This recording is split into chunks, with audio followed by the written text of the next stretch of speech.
আয়ুষকে বাঁচাতে গিয়ে এবার চিরকালের জন্য কুসুমকে এতিম করে চলে গেল শঙ্কর। হ্যাঁ বন্ধুরা, ভিডিওটা লাইক দিয়ে দেখতে থাকুন। যে মুহূর্তে কিনা আয়ুষের মায়ের উদ্দেশ্যে যখন কিনা সেই প্রেসের লোককে যখন কিনা গুলি ছুড়ে এবং সেখান থেকে যখন কিনা কুসুমের দক্ষতার কারণে অল্পের জন্য ইন্দ্রাণী গাঙ্গুলি ভাগ্যক্রমে বেঁচে যায়, ঠিক তার পর মুহূর্তে ইন্দ্রাণী গাঙ্গুলির জায়গায় যখন কিনা আয়ুষ বলতে থাকে সেই প্রেসের লোক সেজে আসার সেই লোকটাকে মারধর করে, যে তোর লজ্জা করে না, তুই এখানে কোন সাহসে ঢুকে পড়েছিস এবং তুই গাঙ্গুলি হাউসে ঢুকে তুই কী মনে করছিস এত সহজে তুই পার পেয়ে যাবি এবং তুই আমার মাকে গুলি করে এখান থেকে চলে যাবি এবং আমরা তোকে যেতে দেবো?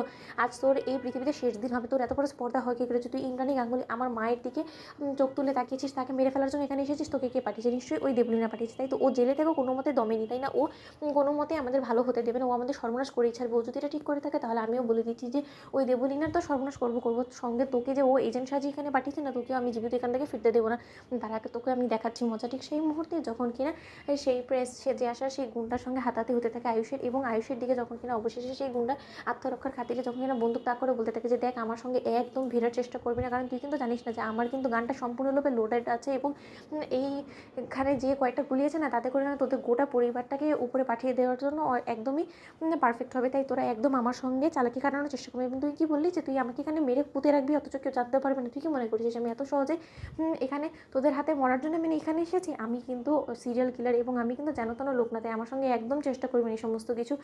এবং আমাকে তো এটাও বলা হয়েছে যে আমি যাতে তোকে এখান থেকে শেষ করে দিই। তাহলে আজকে বরঞ্চ তোকে দিয়ে আমি উদ্বোধনটা করি, তোকে সরিয়ে দিলে তো তোর মাকে আমি অনায়াসে মেরে ফেলতে পারবো, কারণ তুই তোর মায়ের নয়নের মণি বলে কথা, এবং তোকে শেষ করে দেওয়া মানে তো তোর মা অর্ধেক শেষ হয়ে যাবে, তাই না? তাহলে তোকে দিয়ে বরঞ্চ আরম্ভটা করি। ঠিক সেই মুহূর্তে যখন কিনা আয়ুষের দিকে বন্দুক ছোড়ার জন্য যখন কিনা সেই লোক তৈরি হয়ে যায় এবং যখন কিনা শঙ্কর দূর থেকে দেখতে পায় যে আয়ুষকেই টার্গেট করে সেই গুন্ডা গুলি ছুটতে নেবে, ঠিক সেই মুহূর্তে আয়ুষ এবং কুসুম যখন কিনা এক পর্যায়ে হাল ছেড়ে দিয়ে চোখ বন্ধ করে ফেলে এবং সেই মুহূর্তে মাঝখানে চলে আসে শঙ্কর এবং আয়ুষের উদ্দেশ্যে ছোড়া গুলিটা যখন কিনা শঙ্করের বুককে গিয়ে লাগে এবং অনবরত রক্ত বেরোয়ার কারণে যখন কিনা শঙ্কর মেঝেতে লুটিয়ে পড়ে এবং সেই মুহূর্তে যখন কিনা সেই গুন্ডা সেখান থেকে পালিয়ে যায়, অন্যদিকে ঈশান বলতে থাকে শঙ্কর কাকা। ঠিক সেই মুহূর্তে আয়ুষ ঈশান যখন কিনা অঝরে কাঁদতে থাকে এবং ওদের চিৎকারের আওয়াজে যখন কিনা কুসুম চোখ খুলে দেখতে পায় যে আয়ুষের জায়গায় শঙ্করের বুকে গুলি লেগেছে, ঠিক সেই মুহূর্তে কুসুম বলতে থাকে যে বাবা, বাবা তোমার কিচ্ছু হবে না, ও বাবা তুমি আমার সঙ্গে কথা বলো না। ঠিক সেই মুহূর্তে শঙ্কর বলতে থাকে যে আয়ুষ বাবা,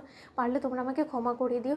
আমি আমার জীবনের শেষ নিঃশ্বাস পর্যন্ত চেষ্টা করেছি যাতে এই পরিবারের কারো কোনো রকম কোনো ক্ষতি না হয়, কিন্তু তার সত্ত্বেও আমি আর শেষ পর্যন্ত পারলাম না। আমার খুব ইচ্ছে ছিল যে আমার মেয়ের বিয়েটা আমি দেখে যাবে, কিন্তু হয়তো বা ঈশ্বর আমার কপালে সেই সুখটা রেখেনি এবং তার জন্যই হয়তো বা সেটা হচ্ছে না। কিন্তু আমার এই শেষ সময় আমাকে একটা কথা দাও যে তুমি ওকে সব ধরনের বিপদ আপদ থেকে রক্ষা করবে, ওকে একটু আগলে রাখবে, ওকে একটু দেখবে। তোমাদের ভরসা আমি আমার মেয়েকে পৃথিবীতে একা রেখে গেলাম, তোমরা ওকে দেখো। তো বন্ধুরা, লাইক এন্ড শেয়ার করো, সাবস্ক্রাইব করো।